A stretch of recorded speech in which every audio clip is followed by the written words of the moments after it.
Hello friends, आज है 19 सितंबर और आज के दिन के जितने भी महत्वपूर्ण करंट अफेयर्स बनेंगे उनके बारे में हम लोग डिटेल से अध्ययन करेंगे। दोस्तों, आइए हम लोग आज का महत्वपूर्ण सेशन स्टार्ट करते हैं और पहला क्वेश्चन लेते हैं। देखिए, पहला क्वेश्चन दिया है, भारत के 25वें मुख्य न्यायाधीश के रूप में किसने शपथ लिया है? इसका सही होगा ऑप्शन नंबर ए राइट होगा, डी वाई चंद्रचूड़। ये डी वाई चंद्रचूड़ है दोस्तों। इन्होंने भारत के 25वें मुख्य न्यायाधीश के रूप में शपथ लिया है। ये किनका जगह लिए हैं ध्यान रखिएगा, इन्होंने यू ललित का जगह लिया है। देखिए, राष्ट्रपति द्रौपदी मुर्मू ने 17 अक्टूबर 2022 को न्यायाधीश डी वाई चंद्रचूड़ को भारत का नया मुख्य न्यायाधीश नियुक्त किया है। ठीक, न्यायाधीश चंद्रचूड़ 9 अक्टूबर 2022 को 25वें सीजीआई के रूप में पद ग्रहण करेंगे। वह वर्तमान में सीजीआई न्यायाधीश यू ललित का स्थान लेने वाले हैं। न्यायाधीश चंद्रचूड़ को 2016 में सर्वोच्च न्यायालय के न्यायाधीश के रूप में नियुक्त किया गया था तथा उनके पिता न्यायाधीश वाई वी चंद्रचूड़ भारत के 16वें मुख्य न्यायाधीश थे। ये भी ध्यान रखिएगा, इनके पिताजी पिछले टाइम रह चुके हैं भारत के मुख्य न्यायाधीश। इसके बाद नेक्स्ट क्वेश्चन लेते हैं। अगला क्वेश्चन है कि स्वीडन के नए प्रधानमंत्री के रूप में किन्हें चुना गया है? तो इसका सही होगा ऑप्शन नंबर बी राइट होगा, उल्फ क्रिस्टन्स। उल्फ क्रिस्टन्स है, ये उल्फ क्रिस्टन्स है, ये स्वीडन के नए प्रधानमंत्री के रूप में चुने गए हैं। देखिए, रूढ़िवादी नेता उल्फ क्रिस्टन्स 17 अक्टूबर 2022 को स्वीडन के नए प्रधानमंत्री के रूप में चुनेंगे। वे 58 वर्षीय हैं, जिन्होंने 3 दलों की सरकार बनाने के लिए एक समझौता की घोषणा के बाद 173 के मुकाबले 176 मतों से निर्वाचन को जीत लिया। क्रिस्टर्स स्वीडन के नए प्रधानमंत्री के रूप में किसका स्थान लेने वाले हैं? तो मैग्डनेला एंडरसन का। मैग्डनेला एंडरसन का यह स्थान लेंगे। एंडरसन 2021 में स्वीडन की प्रथम महिला प्रधानमंत्री बनी थी। इसको भी ध्यान रखिएगा, स्वीडन की प्रथम महिला प्रधानमंत्री के स्थान पर ये थी एंडरसन। इसके बाद स्वीडन की अगर राजधानी की बात करें तो स्वीडन की राजधानी है स्टॉकहोम। इसके बाद अगला लेते हैं। देखिए, ये संयुक्त महासचिव यूएनएससी के एंटोनियो गुटेरस भारत दौरा पे आ रहे हैं। 18 से 20 अक्टूबर के बीच में ये भारत के दौरा कर रहे हैं, ये भारत में आ रहे हैं। ये जनवरी 2022 में अपने दूसरे कार्यभार शुरू करने के बाद गुटेरस का ये भारत का पहला यात्रा होगा, ये ध्यान रखिएगा। ये एंटोनियो गुटेरस है। वह 20 अक्टूबर को गुजरात में मिशन लाइफ की पुस्तिका और लोगों के लॉन्च में प्रधानमंत्री भी इनके साथ शामिल होंगे, उनके साथ ये भी बैठक करेंगे। वह गुजरात के मोडेरा में भारत के पहले सौर ऊर्जा से चलने वाला गांव है, उसका उद्घाटन करेंगे। उनका दौरा भी ये करने वाले हैं। तो हमको यहाँ से इतनी जानकारी मिली। इसके बाद नेक्स्ट लेते हैं, बंधन बैंक के ब्रांड एम्बेसडर के रूप में किसे चुना गया है? तो आप देख रहे हैं फिगर में इस साइड में सौरव गांगुली हैं, उन्हीं को ऑप्शन नंबर सी राइट होगा। सौरव गांगुली को बंधन बैंक का ब्रांड एम्बेसडर के रूप में चुना गया है। देखिए, बंधन बैंक ने सौरव गांगुली को अपना ब्रांड एम्बेसडर चुना है। देखिए, बंधन बैंक एक अखिल भारतीय बैंक है जो देश के 36 राज्यों और केंद्र शासित राज्यों में से 34 में इसका फैलाव है। इसके अभी तक शाखाएं 5,644 शाखाएं पूरे देश में कार्य करती हैं। इसके अलावा हाल ही में ड्रीम सेटगो ने अपना ब्रांड एम्बेसडर की घोषणा किया है। और बंधन बैंक की स्थापना की बात करें तो इसकी स्थापना 2015 में हुई थी तथा इसके संस्थापक तथा सीईओ हैं चंद्रशेखर घोष तथा इसका मुख्यालय है कोलकाता में। इतना ध्यान रखिएगा।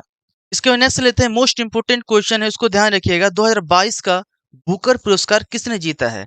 इसका ऑप्शन नंबर ए राइट होगा, शेहान करुणातिलका। ये शेहान करुणातिलका हैं, जो श्रीलंका के रहने वाले हैं। ये श्रीलंका के दूसरे व्यक्ति हैं जिन्हें बुकर पुरस्कार से सम्मानित किया गया है। देखिए, श्रीलंका के लेखक शेहान करुणातिलका ने 17 अक्टूबर 2022 को अपने दूसरे उपन्यास the seven moons of Maali Almeida के लिए 2022 का बुकर पुरस्कार दिया गया है। ये 47 वर्षीय करुणातिलका माइकल ओंडा टेजे के बाद प्रतिष्ठा साहित्य पुरस्कार जीतने वाले ये दूसरे श्रीलंकाई बन गए हैं। इसको भी ध्यान रखिएगा। दोस्तों, बुकर पुरस्कार यूनाइटेड किंगडम और आयरलैंड में अंग्रेजी में प्रकाशित होने के लिए एक पुस्तक को प्रति वर्ष प्रदान किया जाता है। इसको ध्यान रखिएगा, किसके द्वारा दिया जाता है? यूनाइटेड किंगडम द्वारा यह पुरस्कृत किया जाता है। अगर दोस्तों इसकी बात करें पहली बार शुरुआत कब हुई थी इस सम्मान की, तो 1969 में बुकर पुरस्कार की शुरुआत हुई थी। तो हमको यहाँ से इतनी जानकारी मिलती है। इसके बाद नेक्स्ट क्वेश्चन लेते हैं, 100 मीटर बाधा दौड़ में राष्ट्रीय रिकॉर्ड बनाने वाली कौन सी भारतीय महिला बन गई है? इसका ऑप्शन नंबर सी राइट होगा, ज्योति याराजी। ये ज्योति याराजी हैं जिन्होंने 100 मीटर बाधा दौड़ में राष्ट्रीय रिकॉर्ड स्थापित किया है। देखिए, ज्योति याराजी 17 अक्टूबर 2022 को बेंगलुरु में नेशनल ओपन एथलेटिक्स चैंपियन में 13 सेकंड में, ध्यान रखिएगा, 13 सेकंड में 100 मीटर की बाधा दौड़ पूरा करने वाली प्रथम भारतीय महिला बन गई है। इस प्रतिस्पर्धा में 23 वर्षीय ज्योति ने 12.82 सेकंड में ही जीत दर्ज कर अपना राष्ट्रीय रिकॉर्ड तोड़ा है। उन्होंने इससे पहले 2022 में 13.04 सेकंड में यह रिकॉर्ड बनाया था। वही बनाई थी रिकॉर्ड जिसको उन्होंने खुद तोड़ा है। नेशनल ओपन एथलेटिक्स चैंपियनशिप पहली बार की अगर बात करें तो 1961 में आयोजित किया गया था। इसके बाद अगला लेते हैं दोस्तों, हम लोग पर डे 2 क्वेश्चन मैप से रिलेटेड को देखेंगे। मैप से रिलेटेड जो भी क्वेश्चंस बनेंगे ये भी आपके एग्जाम के दृष्टिकोण से बहुत ही महत्वपूर्ण हमको लगा कि मैप का क्वेश्चन भी इसमें इंक्लूड करना चाहिए। तो हम पर डे जो भी करंट अफेयर्स का वीडियो लेके आएंगे उसमें मैप से रिलेटेड क्वेश्चन होंगे। मैप से रिलेटेड आपको जानकारी हम देने का प्रयास करेंगे। तो आज हम लोग लिए हैं सुएज केनाल के बारे में। हम लोग जानते हैं कि सुएज केनाल कहाँ है, इसकी स्थिति क्या है। देखिए, सुएज केनाल भूमध्य सागर और लाल सागर को जोड़ने वाला एक कृत्रिम समुद्री जलमार्ग है। दोस्तों देखिए, मैप में आपको दिख रहे हैं, यही है सुएज केनाल है जो कृत्रिम है, जिसको बनाया गया है, जो जोड़ता है, ध्यान रखिएगा, भूमध्य सागर और लाल सागर को जोड़ने वाला। ये बहुत महत्वपूर्ण दोस्तों है, इसको ध्यान रखिएगा, क्योंकि यह यूरोप और एशियाई देशों के बीच सबसे छोटा समुद्री जल मार्ग इसको कहा जाता है। यह दुनिया का सबसे अधिक उपयोग की जाने वाली शिपिंग लेन के लिए एक महत्वपूर्ण है, जो विश्व के व्यापार का 12% से अधिक भाग को यहाँ से कवर करता है। ये विश्व के जो व्यापार हैं उसके 12% से अधिक भाग को ये कवर करता है। यहाँ से शिपिंग का आना जाना होता है। सबसे पहले केनाल को ब्रिटिश और फ्रेंच के द्वारा नियंत्रित किया गया था, लेकिन 1965 में मिस्र द्वारा इसे राष्ट्रीयकृत किया गया। देखिए, मिस्र द्वारा किया गया है। मिस्र की राजधानी इजिप्ट है ना, यही साइड में इसके, तो मिस्र इस पर कंट्रोलिंग पावर रखता है, तो इसको ध्यान रखिएगा। इसके बाद नेक्स्ट लेते हैं, बुकर पुरस्कार के बारे में हम लोग आज जानेंगे क्या है स्टैटिक जीके के अंतर्गत। दोस्तों, बुकर पुरस्कार एक साहित्यिक पुरस्कार है जो हर साल अंग्रेजी में लिखे गए यूके या आयरलैंड में प्रकाशित होने वाली सर्वश्रेष्ठ उपन्यास के लिए दिया जाता है। इसमें राशि दी जाती है दोस्तों, इसमें पैसा दिया जाता है। इसमें आपको $50,000 पैसा दिया जाता है। अगर बात करें प्रथम विजेता बुकर पुरस्कार के कौन थे, तो 1969 में पीएच न्यूबी ने इस पुरस्कार को जीता था, अर्थात इनको दिया गया था। इनका उपन्यास था स्मिथ टू आंसर फॉर के लिए इनको दिया गया था। पुरस्कार जीतने वाली प्रथम महिला की अगर बात करें तो 1970 में थी। इनका क्या पुस्तक था, द इलेक्टेड मेंबर, इसका था पुस्तक था इनका द इलेक्टेड मेंबर। इनका नाम था बर्निस रूबेंस।